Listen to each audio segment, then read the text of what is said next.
Coming up on tonight's show, we have the second part of our two-part series with SkipBo from All Aussie Rescue.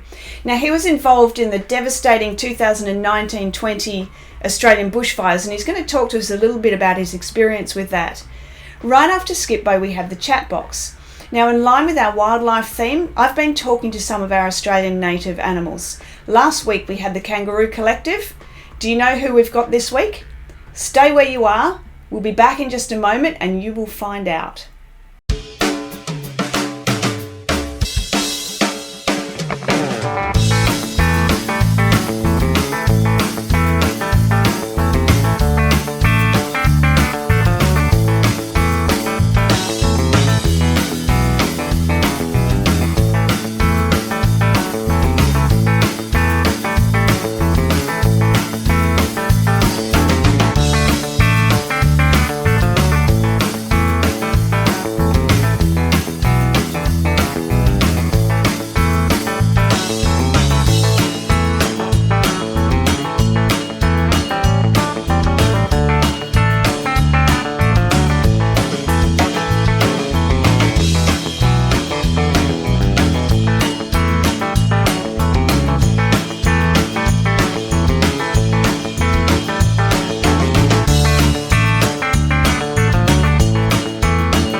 Welcome to the Animals Television Show, everyone. I'm your host, Romy Bueller, and this is the second part of our two-part series with SkipBo from All Aussie Rescue.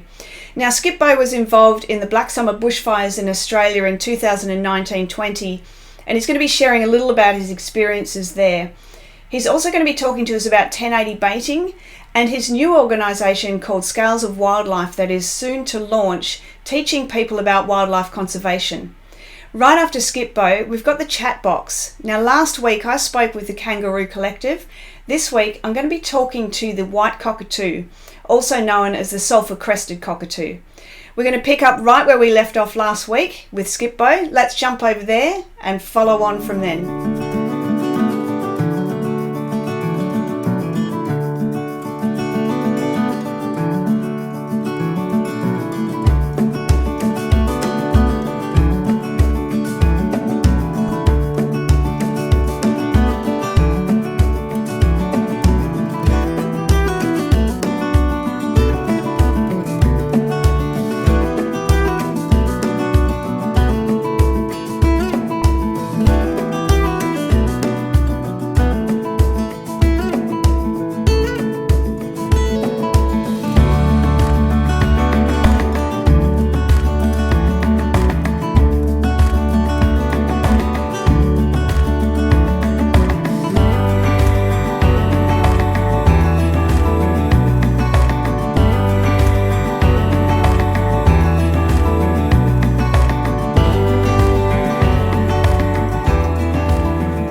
So you are the founder of All Aussie Rescue, and I am.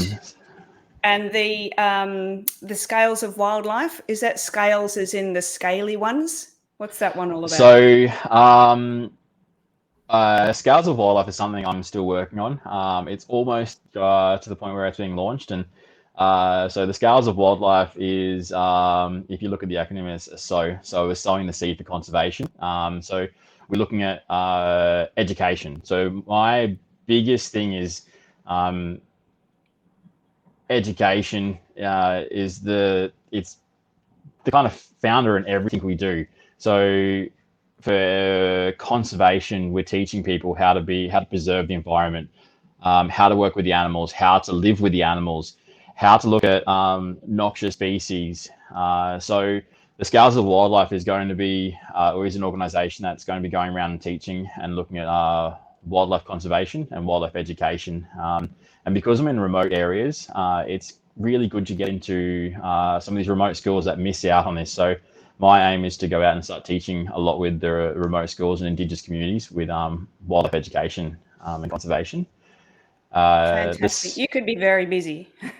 Yeah, I have. I think I've got a busy couple of years ahead of me, but I'm looking forward to it because I guess I live and breathe this stuff. So I don't get a break. So I go 24/7, and it's what I love to do. So if I can fulfill my life in teaching people, I'm going to die a very happy man. So, but with All Aussie Rescue, when it comes to wildlife rescue in remote areas, so I'm up in Cape York, so my closest vet that I use, my wildlife vet, they're 4 hours away. Right. So I'm closer to the vet than some of the other wildlife carers, but I've got a really amazing group of people that we kind of work with throughout the Cape. And some of my rescues I might drive for, it might be a 9-10 hour trip by the time I drive up and back. And it's just for, people might say, oh, it's just a wallaby, Joey, but to everything, these animals all have the right to, I guess, through rehabilitation and release if it's possible. So yeah, we do a lot with remote area rescues. Yeah. And work in with all like heaps of other wildlife rescue organisations too. So on top of these two, I'm also the president of FNQ Wildlife Rescue, which is based out of Cairns. However, we have an itinerant permit, so we cover Queensland wide. However, most of what we do is in the northern regions. So I work very closely with FNQ as I'm the president for it, but I'm also one of the founding committee members for Wildlife Search and Rescue, which is based out of Cooma in New South Wales. With the 2019-2020 fires, yeah, I was down there for a lot of it. What were you doing down there? How did those days look? And how do you separate the emotional side of that? Because it would have been fairly, get to business and do your thing, but there's the emotional impact of what was going on there for all those animals too, I imagine. Yeah, so I saw this stuff coming up. I apologize. I've got an eclectus parrot going off, so if you can hear him, he's screaming at me for attention. He's looking at me through the window. Yeah, right. So I was seeing all the fires on TV and kind of going like, oh, I've got all these skills. I'd love to go down there, but it's kind of, I just didn't want to rock up at a fire and go, hey, I'm here to rescue wildlife. It's not how kind of things work. And I hadn't really put too many feelers out. I sent a couple of messages through to a couple of people in the southern regions, but didn't really hear much back. And I got a phone call from someone, and there was a group of people that were all connecting into an organisation called Bushfire Wildlife Rescue, and they he's like, come on, Dad, come on. Yeah. So I got a phone call, and there's a group of people that are all coming, that were coming from all over the country, and there's a few people coming from overseas as well. And they all had certain skill levels, and they lacked in someone that knew how to handle and catch koalas if needed. And background with zoos, I'd done quite a bit with koalas essentially and breeding programs and stuff like that. So I had a phone call saying, well, you can cover macropods or kangaroos and wallabies, and you work with wombats and you work with koalas. So do you mind coming down and jumping on our team?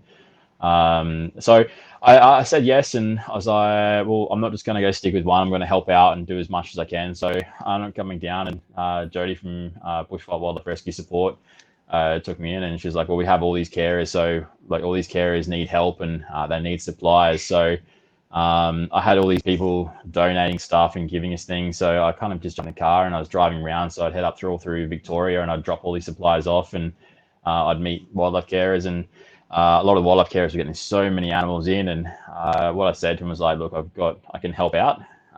They'd give me a bed for the night, or I'd roll my swag out on their floor or their backyard or somewhere, and I'd help them out with the animals. And those animals they were getting, they had no idea about, because there's such a heavy influx of animals coming in. I'd stay and I'd help out, and I could see the cries for help from these people. They didn't have the supplies, they didn't have the money and all that kind of stuff to look after the influx of animals. So I started writing little like stories and little Facebook posts and putting out cries for help, and they were then donating for people from more in the world. So I had a lot of money coming through the US and that kind of stuff, and they'd donate it back through to Bushfire Wildlife Rescue Support, and they'd say, "Oh, we saw this story. We're going to donate to you guys, and can you guys help build like a koala enclosure or a bird aviary or something, or even a bat enclosure?" And Right. so yeah, I was just doing these stories and getting this money and going back to these carriers and saying, "Well, we've got $1,200. Hopefully this will help," and give a couple of the tradies a call in the area. And they were like, so many people lovely. They're like, "Oh, yep, no worries." They come straight around. They drop the tools, come around. They'd build an aviary.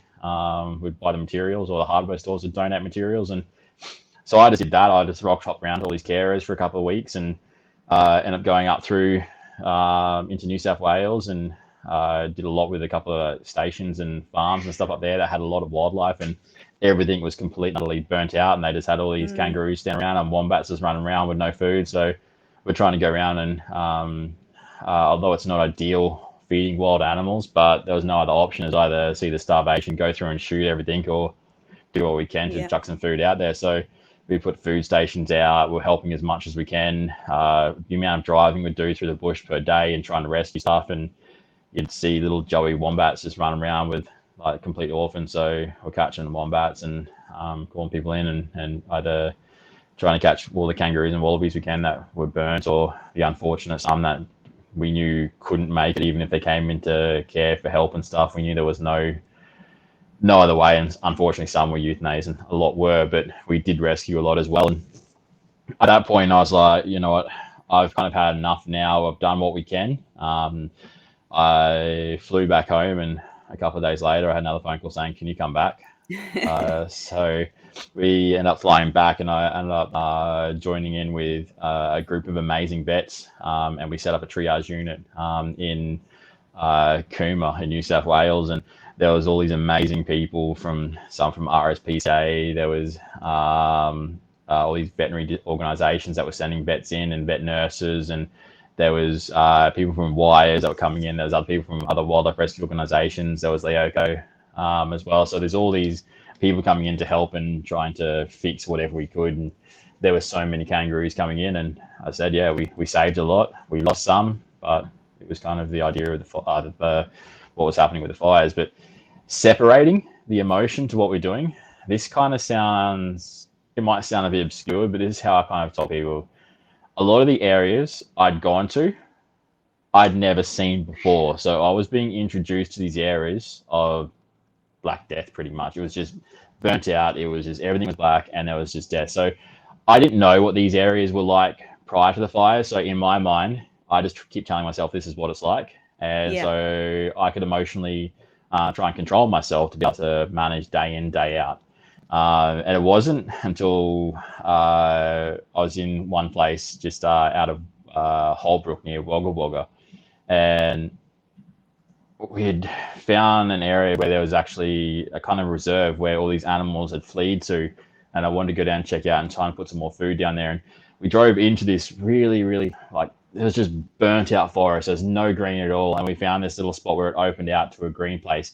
It was beautiful. It was peaceful. There was animals there, and the fires had burnt right to this place and completely stopped. So walking onto this field and walking out and then seeing all this greenery and what it was like, it was probably one of the most horrible feelings. Is like rush of emotion. And I kind of just walked up, sat on the ground, had a good cry, looked out, and could see what this area was like. And it was just so emotional. And there was a group of us there, and we all kind of went off and did our own thing because it was so emotional. There was just so much emotion there. So we just kind of all stopped and kind of, I think, had a cry, had a kind of breakdown for a little bit, regathered our thoughts, and kind of thought, nah, we've got a job to do. So we went through and had a look around and did what we needed to. And that was kind of the first time that it really hit me. It gives me goosebumps. I mean, there's got to, you can go down that path of, we've got to do this business, crisis, was everyone's here and we're doing this, and then have the outlet. And I think it's important that you do that. So, because, it's not the first and last time that you'll be experiencing something like that to different degrees, I guess. So it's I good. really hope there's nothing like that ever again. And Yeah. there's a lot of, I guess, people working on the fire recovery plans, all that kind of stuff. And I really hope that nothing ever gets that far ever again. But there was one place I went to, and I think it was like in the northeast Gippsland area, and I drove through this burnt out forest, and it was probably that I was told was like one of the hottest fires they'd gone through, so everything was just destroyed.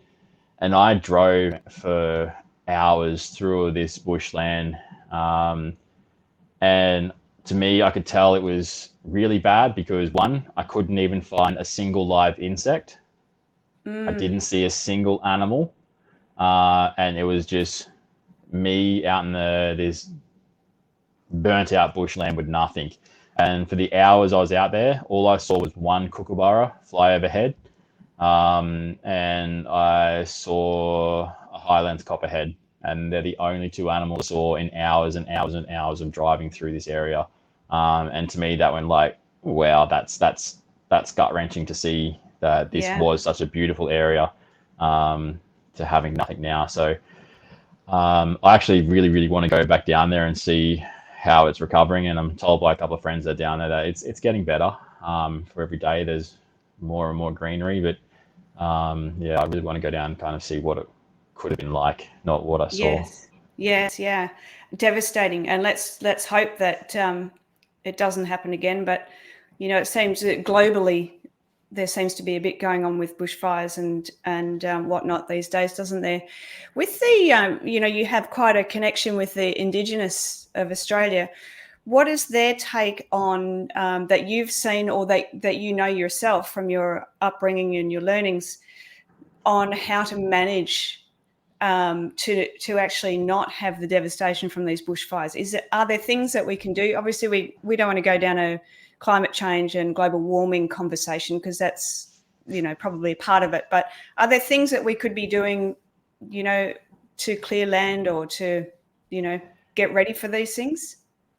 In so my personal experience with through my conservation, uh, I guess training and stuff I did fire management. So I've got a little bit of an understanding on how fire management works and the controlled burning and stuff like that. But I do see what's happened in, I guess, recent years with land being passed back to Indigenous people and trying to get them out, and taking control of the land. So years ago, control burn used to be everything. Control burns help out.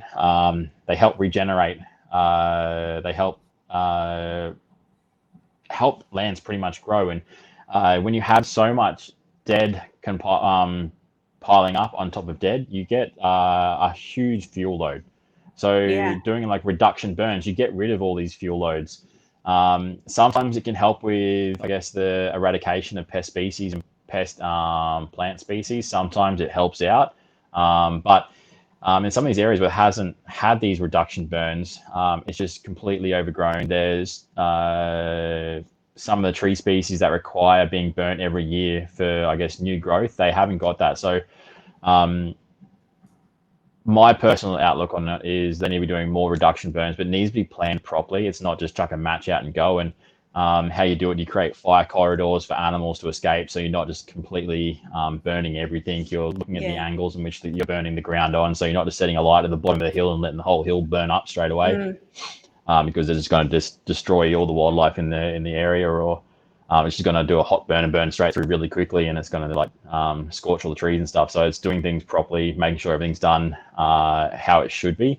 But yeah, I definitely, the Indigenous people had it 100% down packed with doing the reduction burns back in the day. Like they were doing things properly, and I think that's how we need to be looking at it, is doing the reduction burns.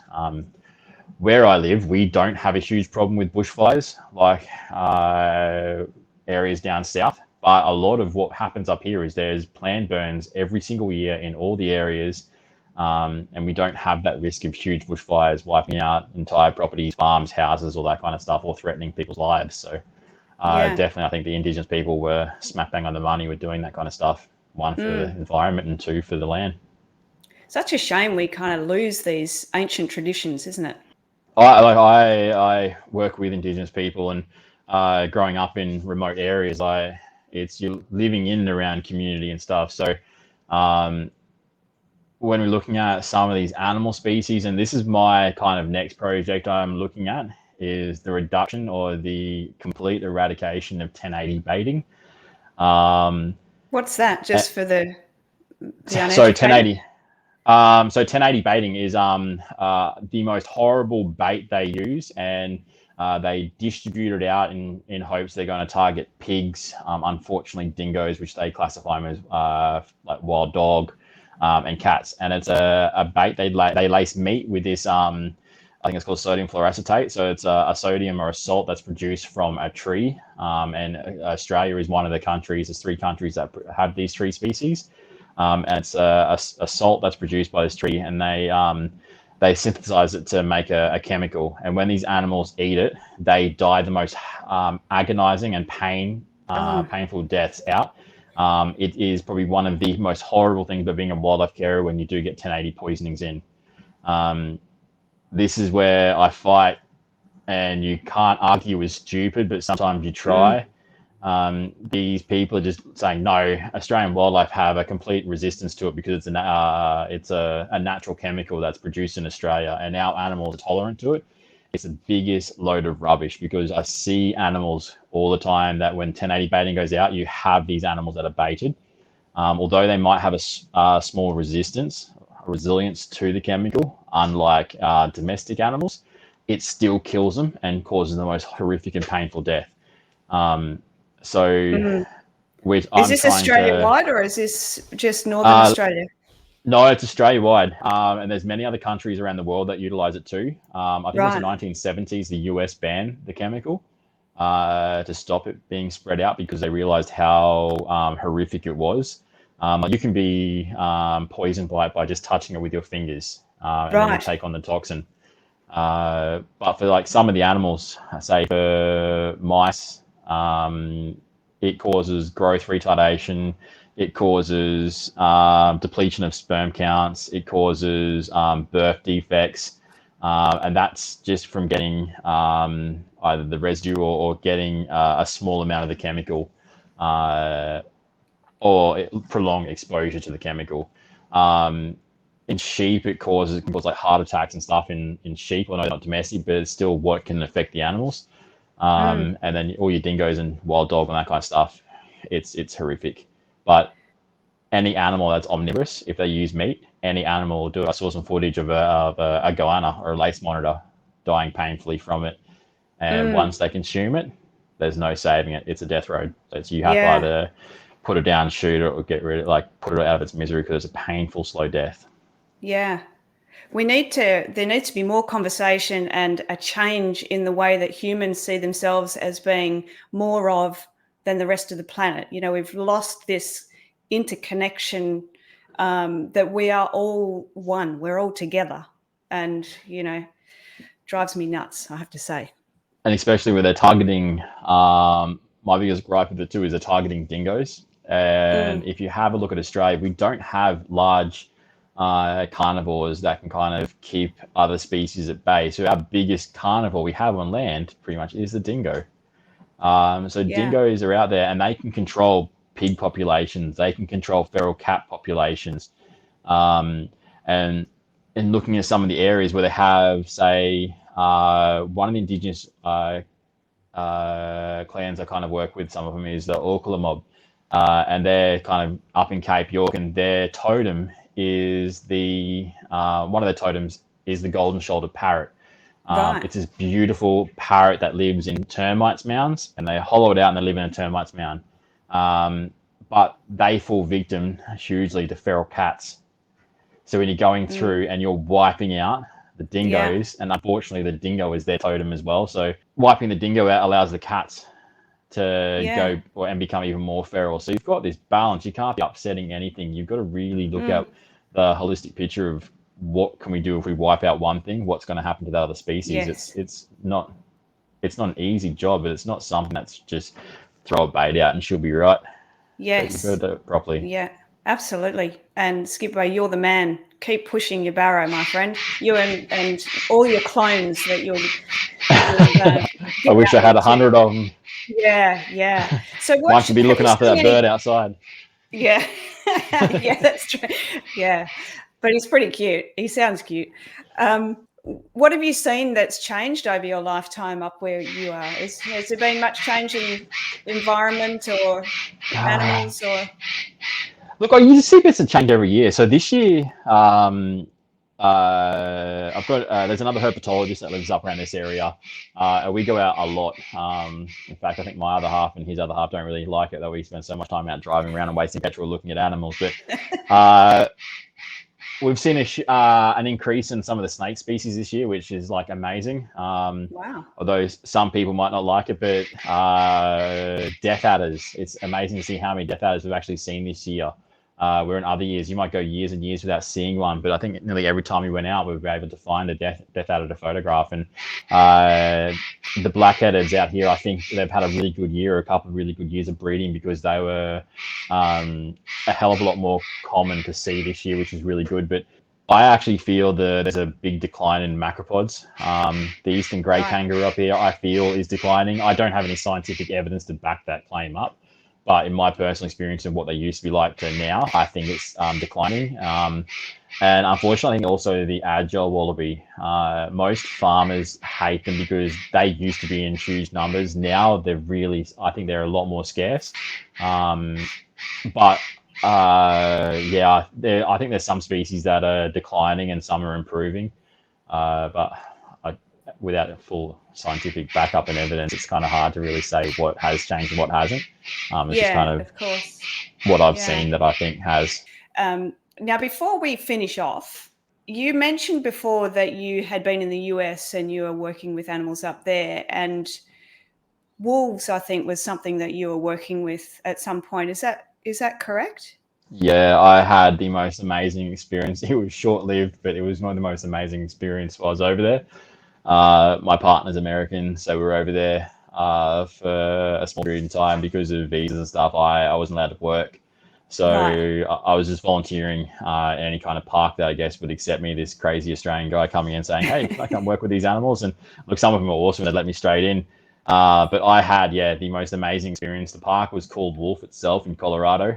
And I had a short-lived experience with that park anyway, only because I don't have snow feet. I live in tropical North Queensland, and I'd never really had an experience with snow at that point in time. And one of the days we had a huge drop of snow at night, and I was cracking all the ice out of the dog buckets, and I stupidly slipped over and landed on the bucket and broke several ribs. So that kind of counted me out for a while. But I got to have the amazing chance of working with wolves. And these weren't rehab wolves. These are wolves that were taken as from people's pets. And there's a huge part in the US where people stupidly have these wild animals as pets. And it's not just, I think I saw a giraffe for sale over there. I saw a zebra for sale as pets. And some of the other conservation parks that were taking pets in, people had bears living in garages and ridiculous things like that. So these parks were designed to take these animals in and to give them a bit more of a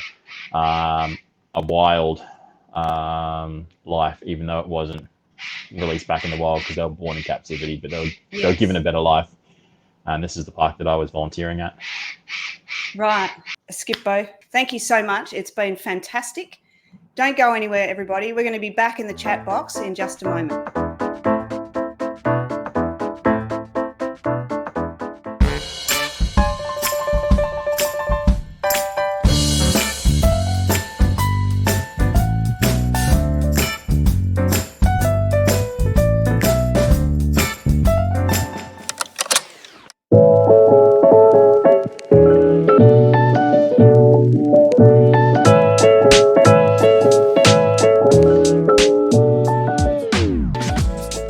Welcome to the chat box, everyone. Thanks for joining me in this segment again tonight. Now, as I did with last week's show, I'm going to be talking to one of our Australian native animals.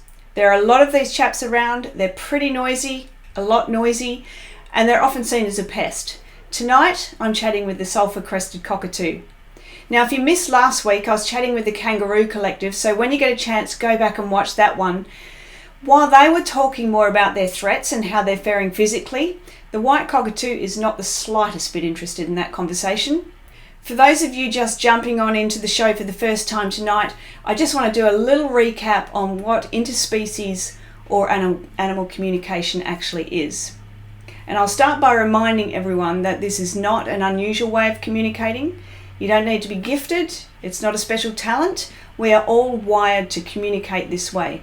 Our ancestors have been doing it forever. It's entirely normal, and it is an inherent part of our being. So basically, these conversations are where we send and receive messages through words, images, tastes, smells, feelings from one to another. It's called telepathy, and I'm sure you've all heard of that word at least. You're already doing it, you just may not be consciously aware that you are. Children are great at communicating this way, by the way, both to animals and also to their parents. Do you think that you just thought to make them banana honey toast? They've probably sent you an image of that, you've received it and you've gone, oh, little Johnny wants banana honey toast, I'll make that for him. If you have a child that loves animals and they're always around them, ask them what the animals are telling them. You might be surprised what they say to you. Because we're talking about bushfires tonight, I thought I might try and connect with some of the animals that were involved in those devastating bushfires.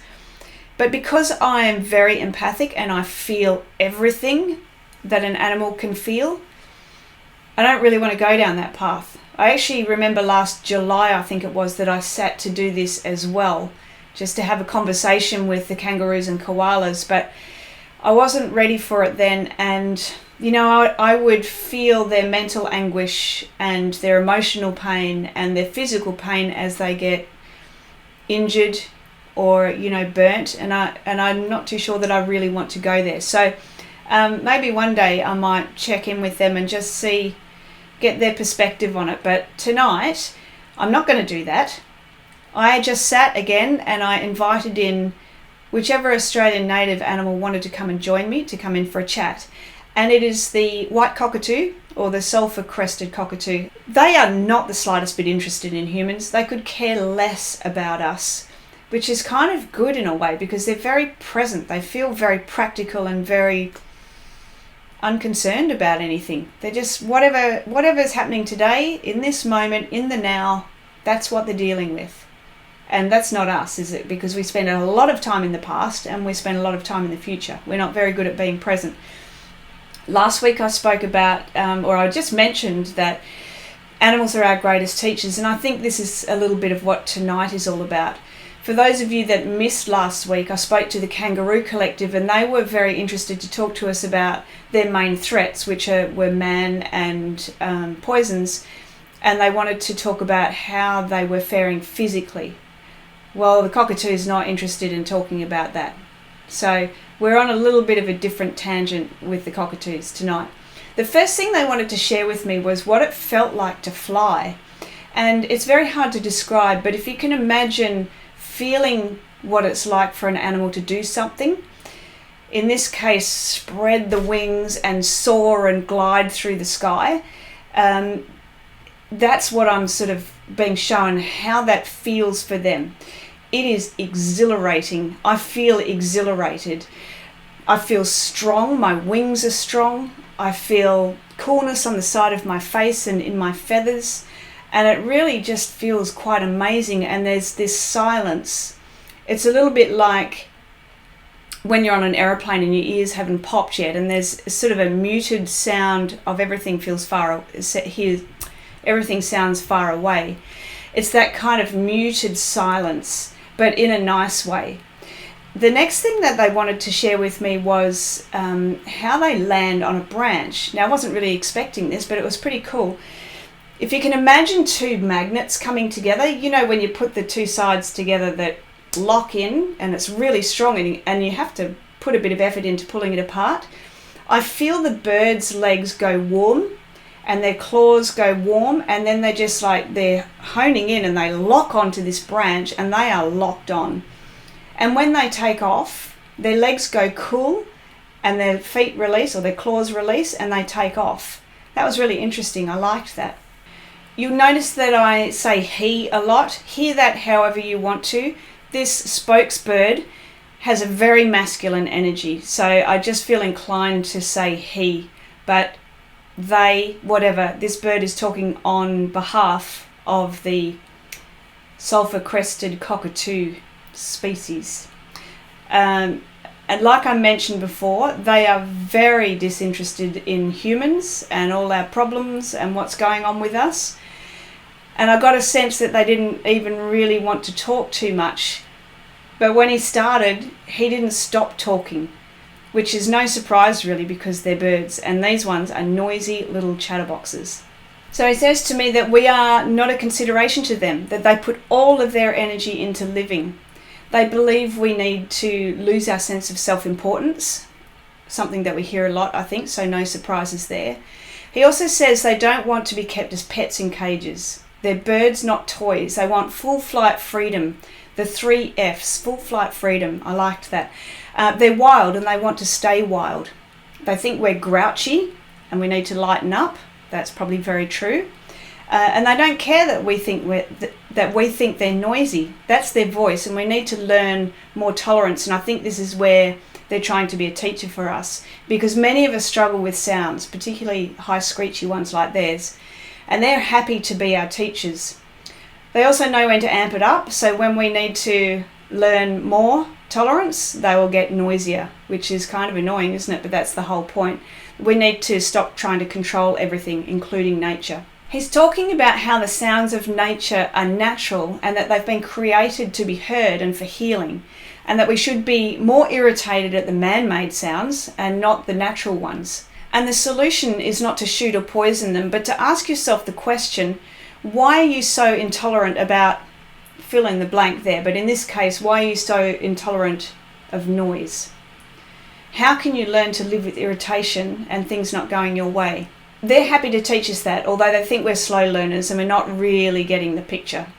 And what he says this with a laugh, is use us as teachers, we're free. They believe that we should be more accepting of what just is. We need to talk more with each other. We need to talk more about daily life, general chit-chat, and stop talking about success and work, and all our problems. It gets boring, and the people that we're talking at are bored hearing us. We need to work together more. We need to stick together, talk together, laugh together, eat together, just like they do. There's too much aloneness and isolation in this world, which is very true. You see that more and more now. He finishes talking for a second, although maybe he's just paused and I've just managed to sneak in a question. I ask him how their food supply is, and he seems completely unconcerned, which, they're just so practical and getting on with it. And like he said, accepting what is. And what he says to that is everything's toxic, but we just get on with it. And they try to find the cleanest places. And he laughs really loudly when he says this. You think we had the SHITs before, it's getting worse. These birds are smart, they're quick-witted, they could care less about us humans and our problems. They believe we cause our own misery, but we also have the ability to uncause it just as easily if we wanted to. If they had a slogan, it would be, I am free, I reckon. They are not just physically free, unless they're a pet in a cage. They're also free of mental and emotional stress. They're very, very present, and they live very much in the now.